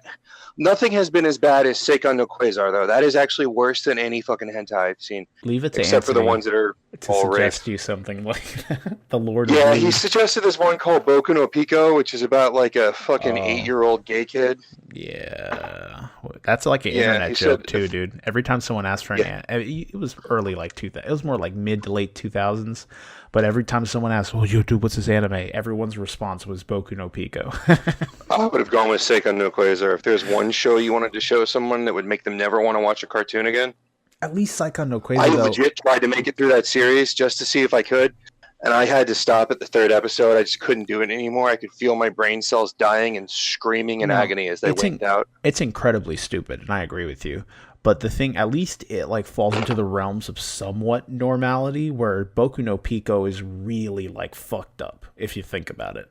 Like the idea of like a grown teacher having sex with young boys kind of thing. That's incredibly fucked up. Is that it? I thought he was there's like this little blonde kid who was supposed to be 18, but he looks like he's 5. There were, or some from shit. what I understand from someone talking about it, because I haven't personally seen it, is it was there are scenes where they're little boys doing each other, but there's scenes with a grown man that kind of leads these little boys in their little sex escapades. Oh no! It's entirely fucked that up. makes it worse. Leave it to Japan, dude. It's so fucked. It's completely disgusting. So yeah, that's why everyone would recommend it to people, because hey, I'm gonna fucking ruin this dude's life. Yeah, no. All right, thank you. Let's get back on. So yeah, so the show's awesome. I give it a 7 out of 5. I'm glad we did that, because halfway through the first episode, I really didn't want to. I'm glad we did it too. I would give To Be Heroin 4 cans of juice out of 5. What kind of juice, though? The juice that they drink in the show. That's all I'm saying. Oh, God. That's mean. So definitely go check this out. That way? Get someone You're such a bad person.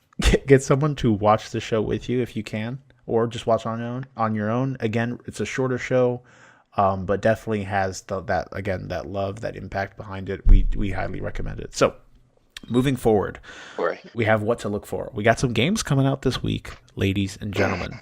Nothing too interesting besides one title that has my balls quivering.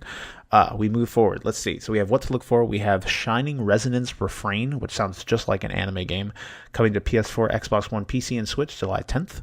We have Captain Toad Treasure Tracker coming to Switch and 3DS July 13th.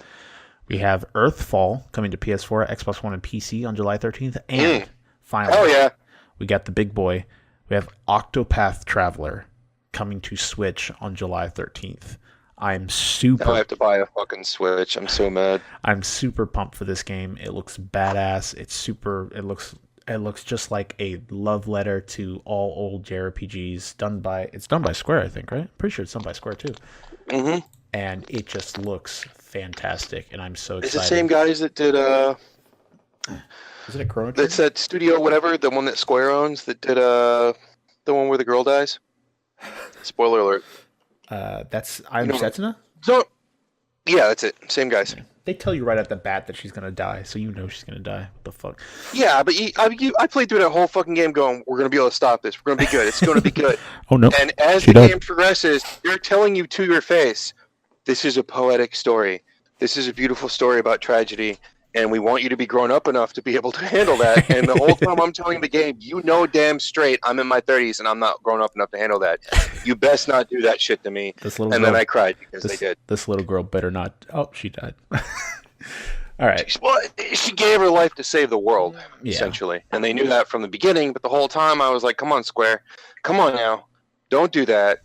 Can I sacrifice this other thing, like this branch or something? Can we do that instead? Yeah, fucking kill the dude. Fuck that.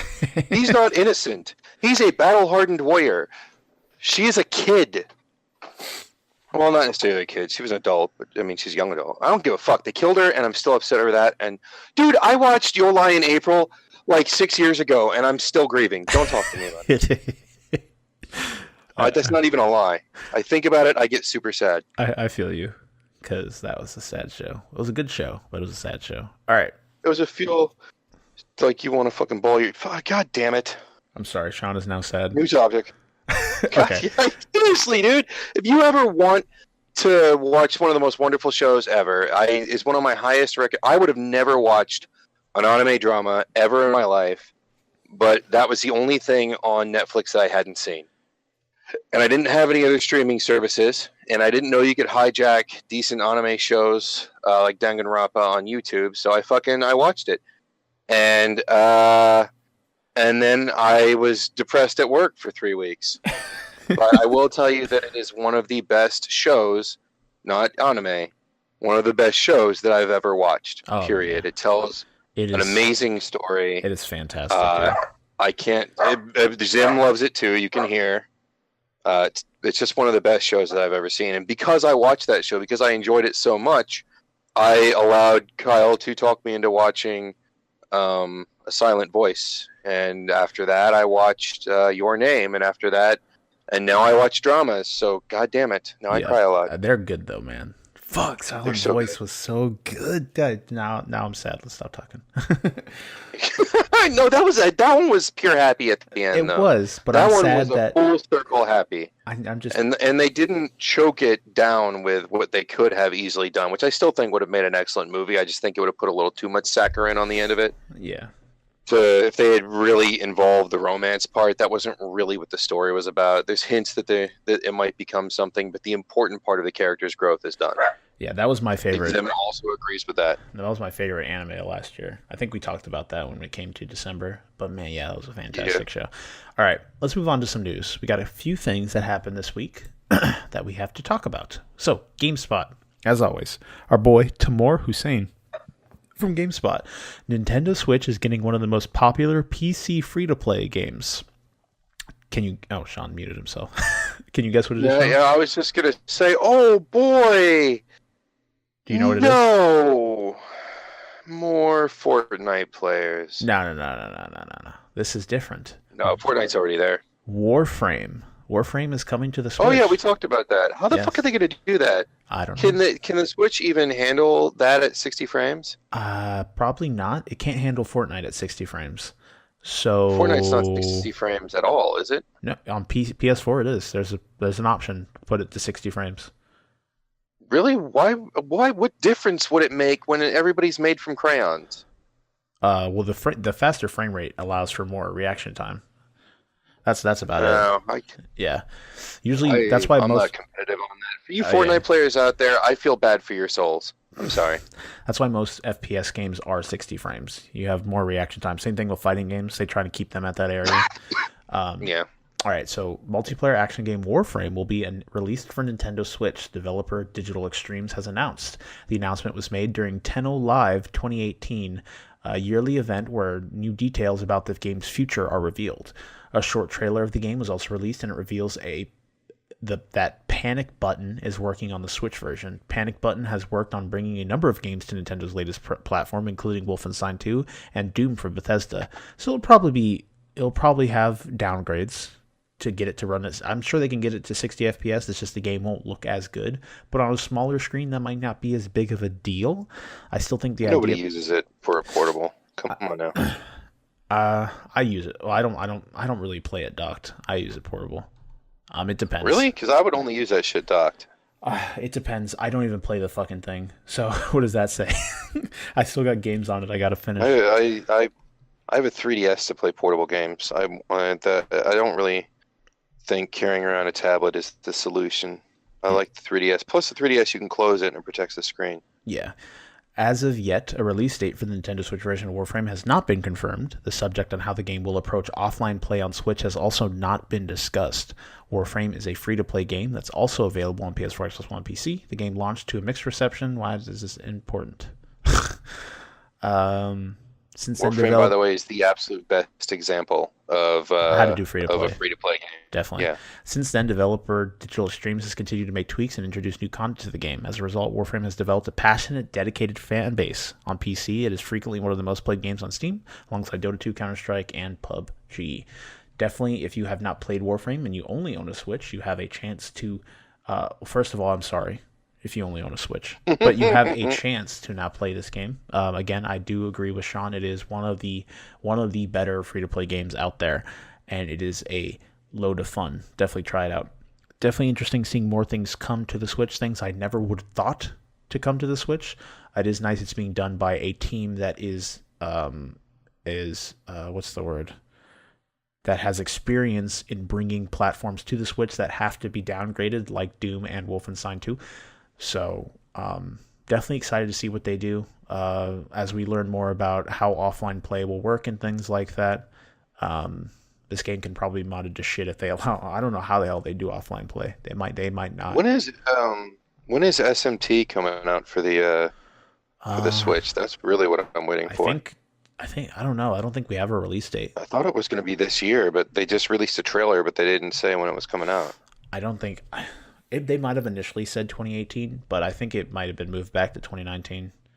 And for those of you who don't know, that is Shin Megami Tensei, which is the series that Persona branched from. So it's the same people that made the Persona games, except it's in a different setting. Definitely, same universe. Yeah. but vastly different rules, so to speak. Yeah. Great game series too, but they're having one come to the Switch, which has me hella excited. I could see Persona 5 running on the Switch, dude. Although I don't think Sony would allow it, but I could see Persona 5 working on the Switch. Although, just Isn't Persona 5 coming to Xbox? no, not that I know I of. could have I know sworn Nier is they coming to said that, Xbox. or I heard that. Oh, it was near. That's it. Never Yeah, mind. Nier's coming to Xbox. You guys should be fucking thankful. Y'all got a shitty system. Y'all fucking play shitty games. You're getting a few good ones. Consider it that there's somebody out there that thinks that you should have a few morsels while your system chokes to death on its own depression. Now all we need is them to go to go to Steam and fix the PC version of Nier, because it is a shitty port, and I don't know why it's still allowed. It's been that way for like a year, and they haven't touched it. It's annoying. Who is it that handled the port? It was probably outsourced. I have no idea, but I don't think it was Square. Not Square. I wonder who would work the port, because a lot of times devs don't work ports. It depends on what kind of game and what they're doing at the time. It might have been outsourced to a different company, and that's why it's shitty. Because I can't think of Platinum making a shitty PC port, because they made Bayonetta and it works fine. So, all right. Because it's a fucking perfect game. Yeah, Bayonetta's awesome. I love Platinum. All right, I do kind of. I can't. Let's be nice on the Switch though. The Switch now has a competent enough library to be a standalone system. You've got all three Bayonetta games. You have Octopath. You've got the other two RPGs that the same studio released. You got the Setsuna Sad Face, and I don't remember what the second one was, but that one. They've got three of those on there. Lost Sphere. Yeah, that one. You got a lot of good stuff on there. You got your Zelda, which even though it's anticlimactic, it pales in comparison to previous titles. It's still a good game. You've got Mario. You've got Mario Kart. You've got Smash coming out. Like you got enough stuff on there for it to be a decent system. It's just you're stuck so far up your computer's ass that you don't touch it anymore. Well, let's be fair. Now, I do play it when I go out, obviously, and I am stuck with my computer's ass. I would 100% agree. But, like, the Switch is not a strong system. Obviously, we all know that. And no Nintendo system has been since the Super Nintendo. Yeah, for a long time. And when I have to play games like Xenoblade Chronicles 2 at, like, 720, it might even be less resolution, where the game looks awful and still has performance issues in handheld mode, like, it just doesn't make me want to play the game, especially for a game that long. Like, if a game has performance issues where it's dropping below 30 frames and it's getting choppy and shitty and you see things pop in, it's just, why wasn't this allowed to be on an actual console?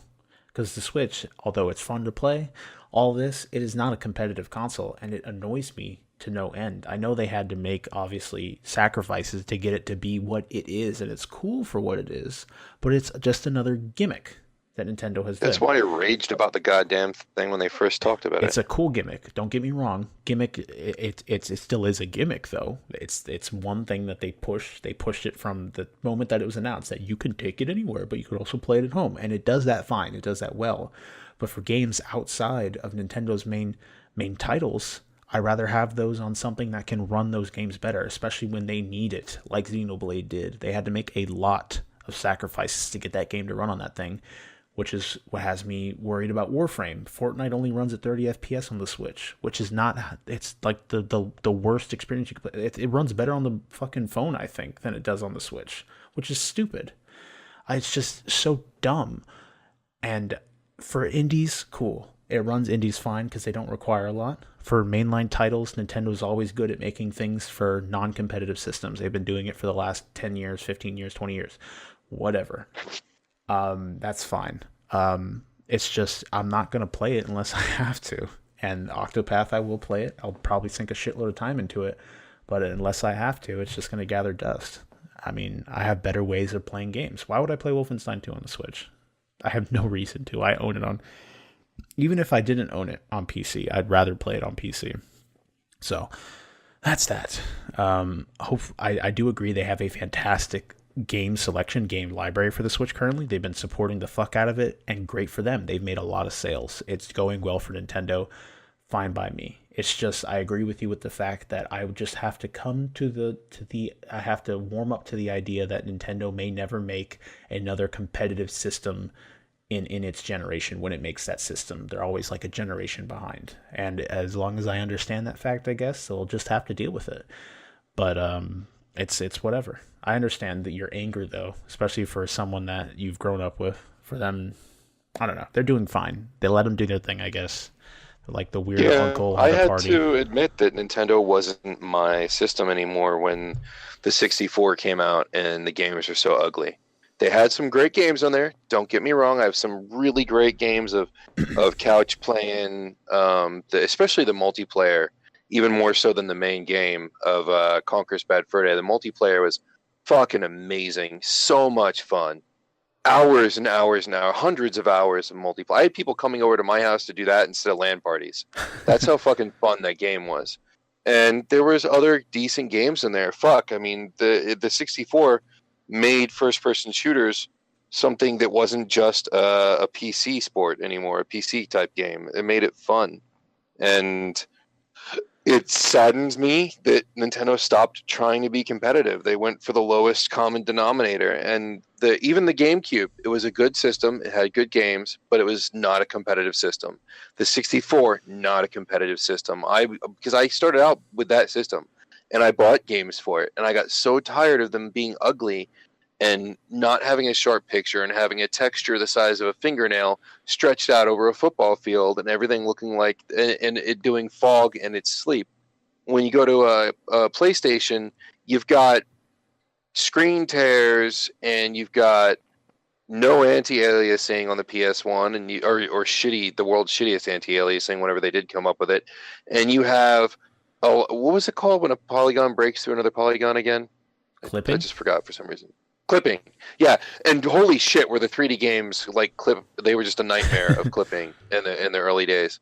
When you didn't really have those nearly as much on the 64 because it had more muscle but zero fucking memory.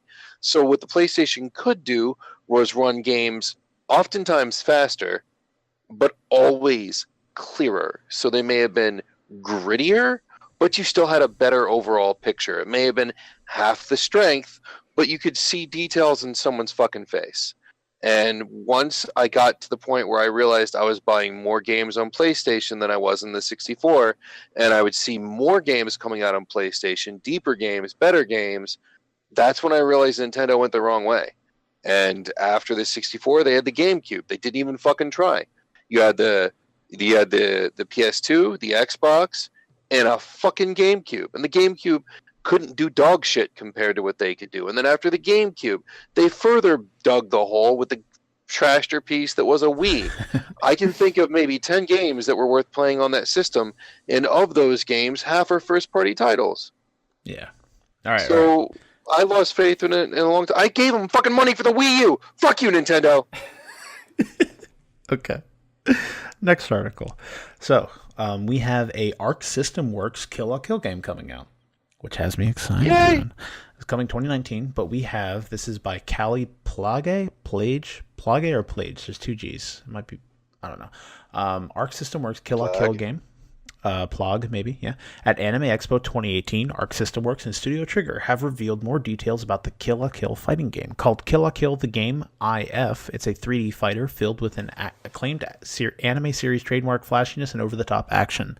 The team also debuted a new trailer, which showed off main characters Ryuko Motoi and Satsuki Kiryuin in detail. You can watch the trailer above. During the panel, representatives from publisher Arc System Works, developer Atlas, and the Kill la Kill anime studio Trigger all discussed what the game will be like. While the trailer shows Ryoko and Satsuki fighting one-on-one, the team hinted that the game might not adhere to the format entirely because some of the characters fight hordes of enemies at once in the anime. They did not, however, confirm which other characters for the show will appear in the game. Writer Kazuki Nakashima, who worked on Kill la Kill among other acclaimed anime series, is returning to create an entirely new story for the game. While the anime stars Ryuko and Satsuki as the antagonists, the game tells an alternate story from Satsuki's perspective. The kanji for the if portion of the game means alternate thread or cloth, a pun on the show's thread and clothing motifs. Studio Trigger considers... Satsuki wasn't really a bad guy. Not really. Studio Trigger considers... She was a hero in the end. Yeah, considers the game's story canon to the Kill la Kill universe, like another episode of the show. So definitely some super cool things. Kill la Kill, the game, is coming to PS4 and PC in 2019. Its developer Atlus previously worked on Little Witch Academia Chamber of Time, another game based on the Trigger anime. Studio Trigger is closely involved in development, including character design, while not directly responsible for development. Publishers Arc System Works, which also worked on BlazBlue and Guilty Gear, also seems to be working closely with A+ on the game, which is Atlus. Or is it A+? I thought it was Atlus. Atlus, I don't fuck, whatever. Why did they write A+? Whatever. That was actually a decent article. I wasn't expecting that much information. So yeah, we have a fucking Kill la Kill fighting game coming out, done by Arc System Works. Again, like 10 years after it was relevant. But yeah, that's cool. Yeah, it's coming 2019. I like the idea that they're actually writing a new story to fit within the universe. I think that's really cool. So it's not just a retelling like the Naruto games do or stuff like that, or the Dragon Ball Z games do. It's actually like something new, and we're getting a different perspective. So it's almost as if we're playing through an anime episode, which sounds really cool. Definitely has me interested, and I probably will buy this game, which has me excited. It is a fighting game, though. Or actually, is it a fighting game? Yeah, it's a 3D fighter. Now, I don't know, because they did say about characters taking on hordes of characters, so I don't know if it might be a beat 'em up with fighting game elements. Arc System does the best when they do their fighting games, so I don't know. They make very mechanically intensive and deep fighting games, such as BlazBlue and Guilty Gear. So I hope to see that what's the word I'm trying to say? It's like right on the tip of my tongue. Man, I've been so shit with words tonight. I hope they give that treatment. I hope they give that treatment to the Kill la Kill franchise. So that's got me excited, dude. That's pretty cool. I mean, it's Kill la Kill. That's definitely a show that you have to have seen a lot of anime before to kind of fully understand, or else it looks like porn, which is always an interesting thing. Though. Yeah, it's always a super interesting thing trying to explain to someone, like, no, this really isn't porn, and I could tell you why, but it'll take a bit. And they're like, nah, I see titties, I'm not watching it. It's a satire. Yeah. Okay. So we have one more article to go through here real quick. We have We Happy Few ban in Australia has been overturned, and it will not be modified or censored. Developer Compulsion Games says it is extremely pleased with this decision. Back in May, this is by Eddie Macick of GameSpot, our boy. Back in May, Australia's classification board announced that the Bioshock-inspired adventure game We Happy Few was refused classification in the country. That meant it was effectively banned, which is a big bummer for Australians hoping to play the game. At the time, developer Compulsion Games said it was upset and frustrated by the decision, adding that it planned to work with the classification board to have the decision overturned. That has now happened, with the 3-person panel at the Classification Review Board unanimously stating that We Happy Few will be classified R18+ in Australia. That is Australia's highest rating level, with the official word being that the content is high in impact and specifically restricted to adults. Retailers may ask consumers to provide a proof of age document to purchase R18+ games in Australia. We Happy Few's R18+ rating will come with a content description noting that the game has fantasy violence and interactive drug use. The drug use appears to have been the sticking point in the board's original decision to refuse the game for classification. In its original ruling, the board specifically mentioned that in-game drug Joy, which players take throughout the game, in some parts of the game, taking the drug reduces the difficulty and makes the game appear more colorful and vibrant. The board said, quote, the game's drug use mechanic, making game progression less difficult, constitutes an incentive for reward for drug use. God damn it, Australia. Why you gotta be this way? Why are you the way that you are? And therefore refuse classification. In its decision to overturn the ban, the board said it was determined We Happy Few's drug use elements were actually no greater than high. The board said it considered Australia's Classification Act, blah, blah, blah. So yeah, it was originally banned for the incentivization of drug use. Have you seen anything of We Happy Few, Shawn? No.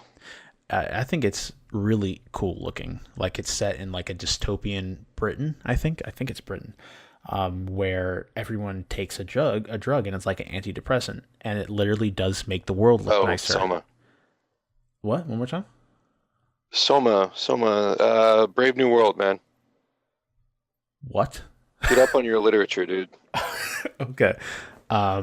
There's in Brave New World, which is a classic science fiction novel. Okay. In the future, it's a negative utopia, and they take something called Soma, and each time they start having free thoughts, or they get depressed, or they don't know how to deal with something. I think I did read that in high school. Don't they like leave at one point, and there's like a group of people outside that are kind of like, not like cavemen, but they act like a tribe of Indians, kind of. The savages are people who refuse to conform. I did read that book. I don't Yeah. remember it. Yeah, and the intellectuals who decided they still want to read books and think freely, but don't necessarily want to live like savages, they all get sent off to an island. Yeah, didn't they? The also, savage like, himself, John, the main character, kills himself at the end. Yeah, didn't they also like they had like electroshock therapy for like babies and stuff like that and things like that? And you babies start getting conditioned into the conformist society when they're young by loudspeakers and shit. I don't remember the electroshock. I remember, but I do know that it's my favorite book, and I read that the first time I read it. I think I was 6, and then I read it again. I think I read it once a year, like every year of my life. That and Dracula. Dracula was the first book I ever read. Yeah, I read that when I was 4. I read that in high school. I remember reading that. I have to show you that after this. You need to remind me. But we made a DVD for high school that it was like a compilation we had to write a script that kind of put all these books together in the same world that we read throughout the year. And we had to like actually make a DVD of like a video that we recorded of us like acting out this. I have to show it to you. I have it on my Google Drive because I think it's one of the funnier things that we've done as a group, and it's just like the script of things of just us kind of. I'll show it to you. It's really cool. That's fantastic. Yeah, I'll show it to you after this. So, yeah, but I did read that because I remember we have like elements to it in that DVD, and yeah, you'll see it when we get there. So yeah, Do you remember the movie Demolition Man with Wesley Snipes and Sylvester Stallone? It's not great, but a lot of people have seen it. I do not. Well, there's a character in it named Lenina Huxley. The author of the book was Aldous Huxley, and the female main character in the book, her name was Lenina. So, yeah, I'm a big fan. Move on. Okay. So, We Happy Few. I definitely see the BioShock inspiration, but it's kind of like an open world story based game where they police you, like you're saying. They police you, and your character refuses to take the drug because it's an antidepressant, but it also it's like almost like a hallucinogen where it alters the way you perceive the world. So that the game like shifts between two states where you can take the drug and assimilate into their society and be like them, and everyone wears masks that have like a smile on. It's really interesting. You should watch the trailer for it after too. I'm already sold just by the similarities to Brave New World. Yeah, but your character refuses it, and like straight up, the moment that you snap out of the high from the drug, like society is like straight fucked. Like there's people like in this room, there's like people eating each other and shit like that. Like everything is horrendously bad, but the drug is so strong, and the effects of it are so strong. People are literally turning a blind eye because they cannot see it whatsoever. Really interesting. I don't know how the gameplay is. I know they had an alpha at one point that I watched some people play, but the game is still in development. It has me really interested, and I'm excited to see what they do with the game and the story and stuff like that. But yeah, we'll do that after too, since we're kind of wrapping up on the episode here. But yeah, that was the last article we had. We kind of talked to our main topic. It'll probably be the fall games. Is there anything you want to add before we call it a night? No, I'm good. I'm dead sexy. All right. know. So keep it real. As always, guys, thank you for tuning in. We really appreciate you all listening in every week. It helps us out. If you want to be written down in the Hall of Fame for the Thought Patrol podcast, you can do a couple things for us. Either drop us a review on Apple Podcasts. Send nudes, as always. Feel free to follow on Twitch. You would make me a very happy man if we can get us all to 50 followers and then move from there. Even if you don't and you just want to come by and say hi while we stream during those days of the week, Monday, Wednesday, Friday, we would love to just hear from you guys, hear from the audience that tunes in every week. And just kind of just reach out to us. We just want to hear the kind of people that have gotten attracted to the show, the people that we attract with our demeanors, I guess. And we just want to hear from you guys. So with that being said, we're going to wrap up the episode. Shawn, you know what to do. Oh, yeah. This isn't all those parts. That sounded so shit on my... I can barely hear you. One more time. Hugs and kisses and all those pink parts. That's good enough for me. All right. And before we go, I shall leave you all with a thought. Iceland consumes more Coca-Cola per capita than any nation.